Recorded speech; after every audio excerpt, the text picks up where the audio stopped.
Okay, I made a few modifications, in case you can't tell, to the go-kart. I painted it a little red coat, recoated it red, and I painted the rims blue just to give it some offset colors. And the inside of the rim's black up here. The other ones are still gray. But a couple of modifications I made was the steering. I put bearings here so it steers a lot easier, and I also put bearings down here on my axles for my front wheels. There's a bearing on the bottom and a bearing on the top on both sides so that it turns a lot easier. But they still have a hard time driving it because they're so young and they're not that experienced. So they'll run off the grass down into the woods down that hill, and I don't want that. So what I've done is I take a pin and I've made a bracket here underneath the steering wheel shaft, and I've drilled a hole through the steering wheel shaft, and the pin goes into this bracket. And what that does is it locks the steering wheel where they can't turn it. And I'll show you why after a while. But that pin keeps where the steering wheel can't turn. It's locked in a pretty well straight ahead position. Anyway, that's the modification I did because they're not good at driving yet. Another modification, got rid of the pipe back here, and I got rid of the trailer with the other car seat in it for the other kid, and I'll show you why in a minute. So I just shortened my lead wire to my motor and just put me a tether connector here, to keep the cord tight so it won't unplug. And the other modification is I drilled holes here, and here on the frame, and I'll show you the holes are on both sides, and I'll show you why later. Pretty good size hole there, and a pretty good size hole there.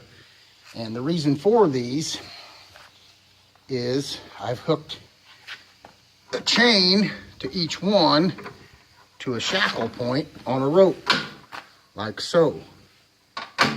Holds it steady. That way, I tether them to a center point. I let them go in circles with the steering wheel locked, and they can ride without me being on the cart. They can do it themselves. Another modification I had to do for that also was a spring holding the gas pedal all the way down. So it's always engaged. The drive mechanism's always engaged. And I'll show you in a little bit how I adjusted the electrical components feeding this to where I have control over when and where it runs. The shifting's all the same. Everything's pretty much the same except for back here. Now, the reason this square tube's back here is when they're riding solo, just so nobody falls on it, I've put this thing in there. I pin it in. I've got another pin here, just like the one for the steering. I can pin through here and keep this in there.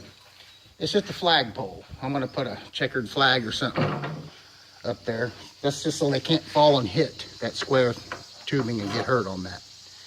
Kind of sharp. I mean, it's not sharp, it's just something you don't want to hit your head or your arm or shoulder on if they fall or stumble. So when they're not riding double, I put the flagpole in there. I've got to get a flag yet for it. But the other modification for getting rid of the trailer is I modified a car seat.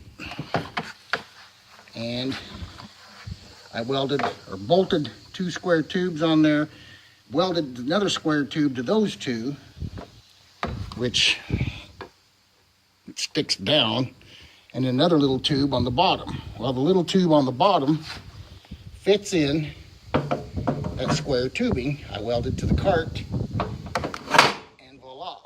The car seat sits there, but it faces backwards. I tried facing it forward, but the one kid's always kicking the other one in the head. They like to play their little games. And I'd had to set it up too high to keep their feet off, and I thought that would give it too much, throw the center of balance out. But this can also go in sideways either way. Like this is how we usually run it. And put it in sideways. And depending on what way they're going in a circle, I can face them to where they're facing me most of the time. Well, it's always half and half, but it just depends on which way they're driving as opposed to which way I turn this seat.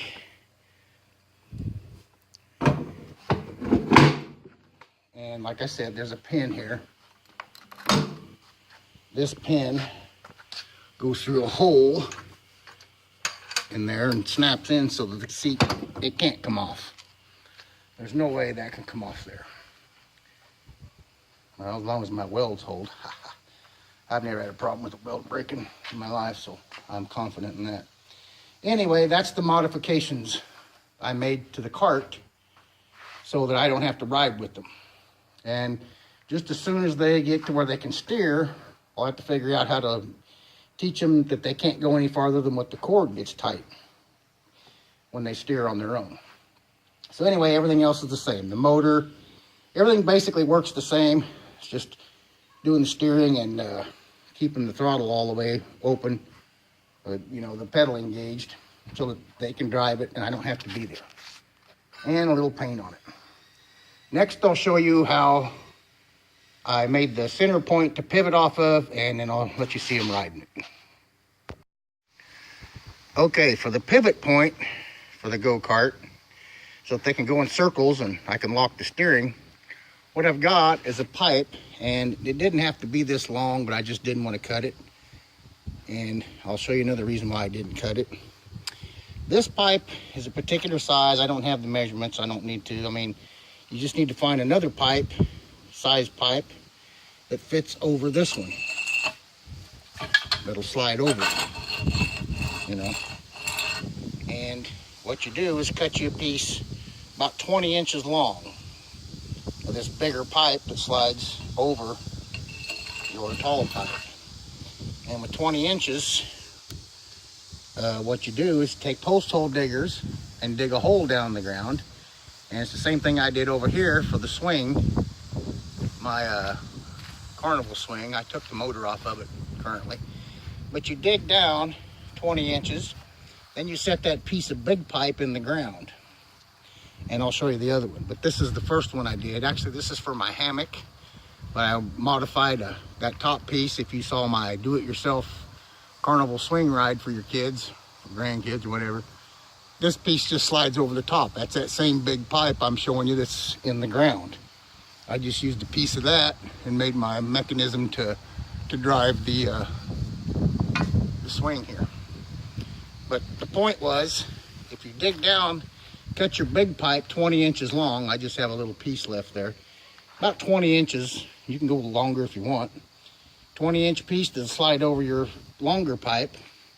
Dig down 20 inches, put it in the ground. You might dig down 21 inches. You want it down below the ground so you don't hit it with your mower or trip over it or drive over it or what have you. And then I'll show you how that works.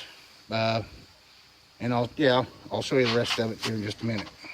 Anyway, that's how I made this swivel point, and I'll show you how it works. Okay, I'm over here at the hole in the yard, out in the middle of where we drive them around, let them drive around. And I made this little plate. Actually, I've got two of them. This is the same size pipe as my long pipe, and I just welded a square plate on it so it won't fall down in the hole. There's my 20-inch piece of pipe down in the ground. Like I said, this is just a cover so that I can drive over it. It don't get full of dirt and mud and water. And I made sure I set this pipe down, 2 or 3 inches below ground level. So as this fills in with dirt, which it does, trust me, the swing over there, if you can see it, is the same setup. And I got another plug for it. But anyway, that's just, when you're not using it, throw it in it. You can drive over it, mow over it, whatever. Nobody trips. And make sure your pipe's down the ground deep enough where it's not sticking up. So that's that part. And remember, when you put that in there with post hole digger hole, you're gonna have a lot of space, so pack that dirt in there tight or that thing will twist on you. So then I take the main pipe and stand it up in that one. So now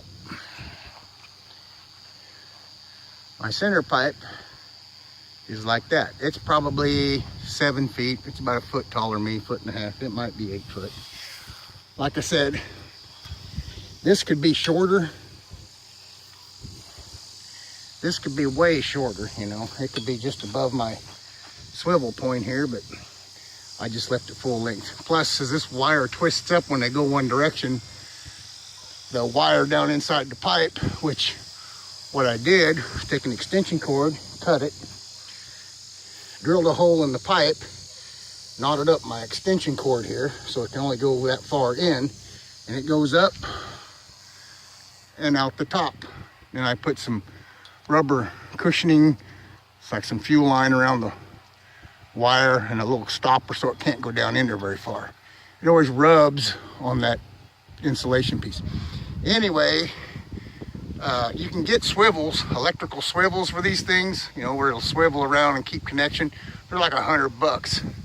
So that's why I've got the cart set up to go different directions. So as this twists up one direction, I can either unhook the cord and untwist it by hand, or what I figured out was easier was just turn the cart around and let them go around the other direction.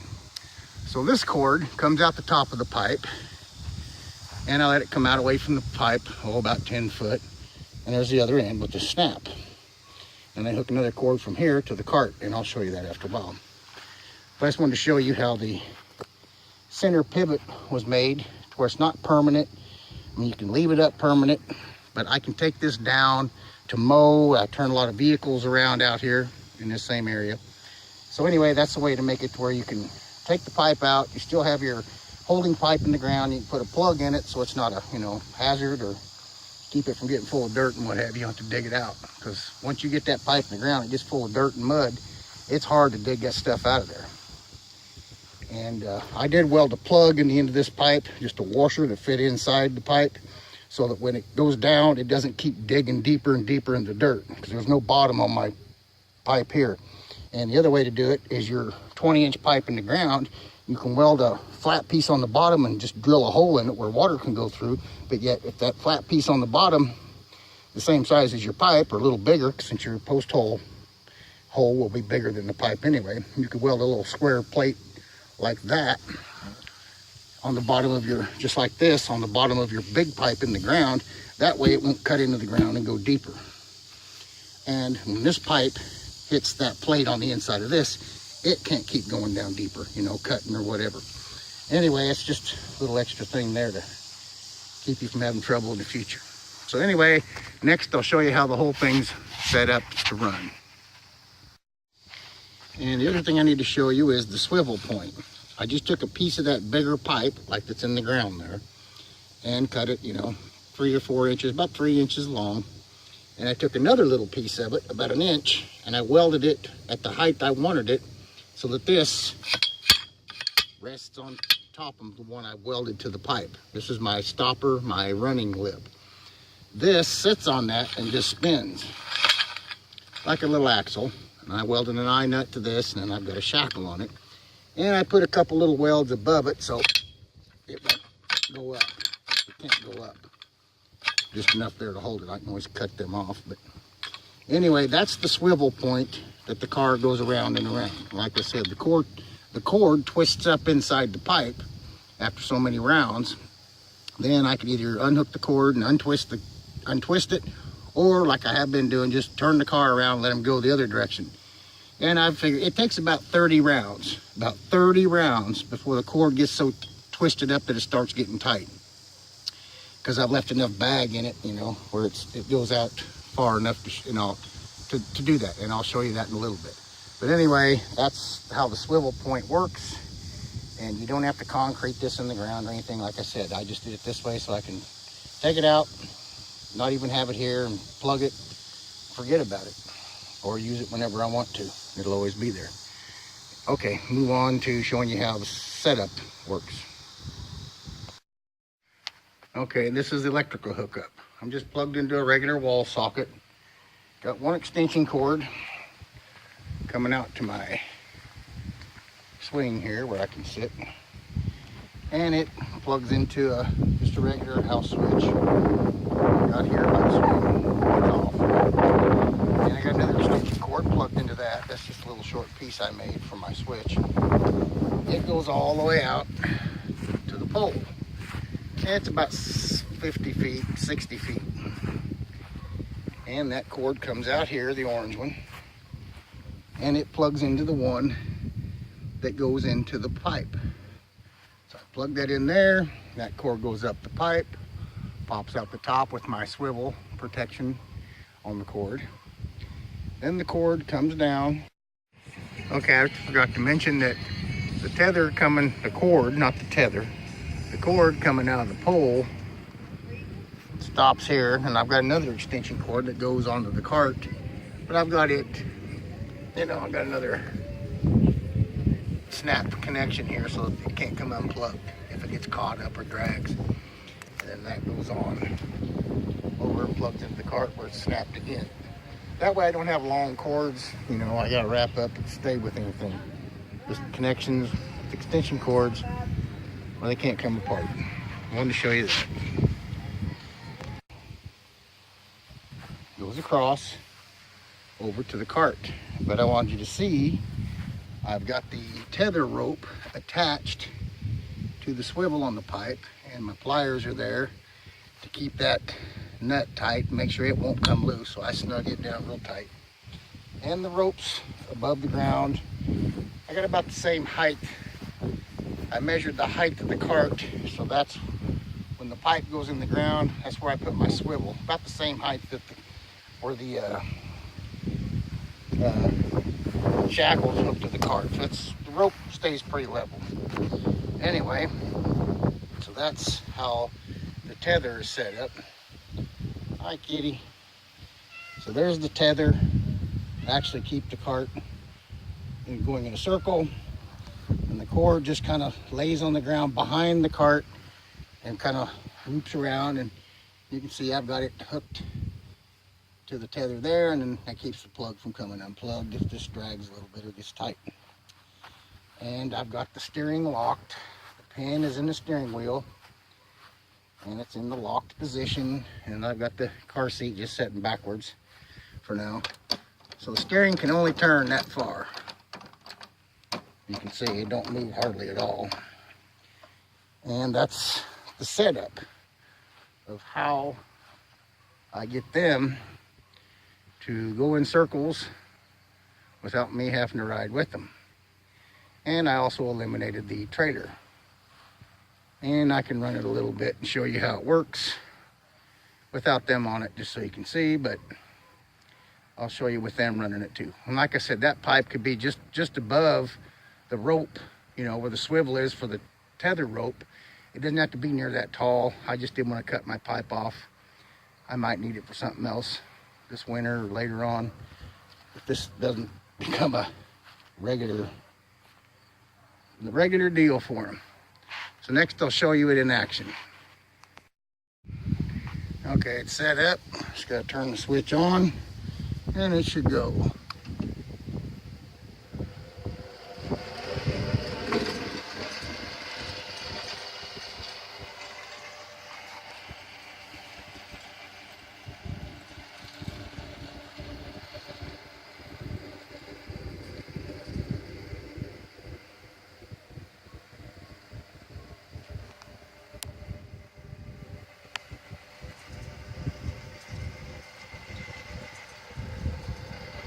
You can see the tether stays pretty tight.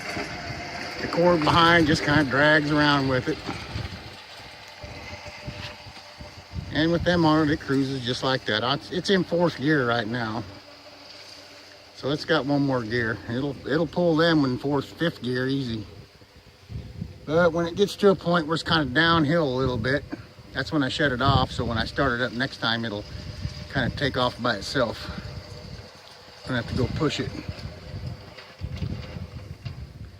I just stop it there and they can switch positions or whatever. I leave this off, go over there, swap them around, get them buckled in, come back here, fire it up, and away they go. So I'll show you it with them in it next time they ride it. Okay, here they are riding it. You can see the tether rope stays tight. The power cord just drags along behind. The swivel works perfect.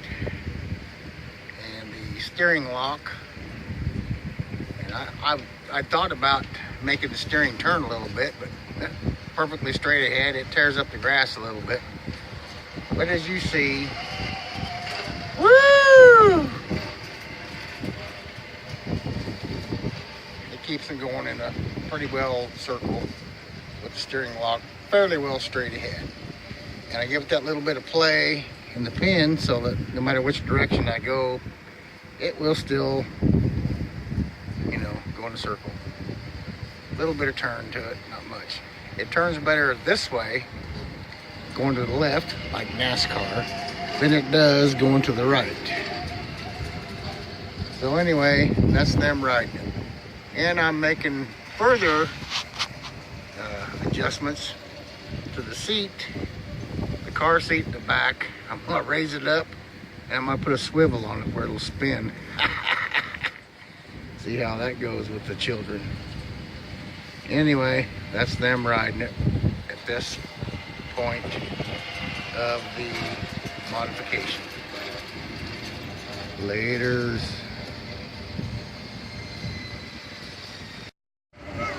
Okay, now they're going the other way. Twist the cord back around the other way. They went about 30 rounds the other direction. I guess he's looking up from top counterclockwise. Now they're going clockwise. If he's looking up from the top like that. Now they're going clockwise. And they should get about 30 rounds. And they get bored because it's the same old, but that's how it works. When they figure out how to drive, how to figure out how far they can go with the cord, I'll put flags up in the yard and let them steer. But not yet. Not yet.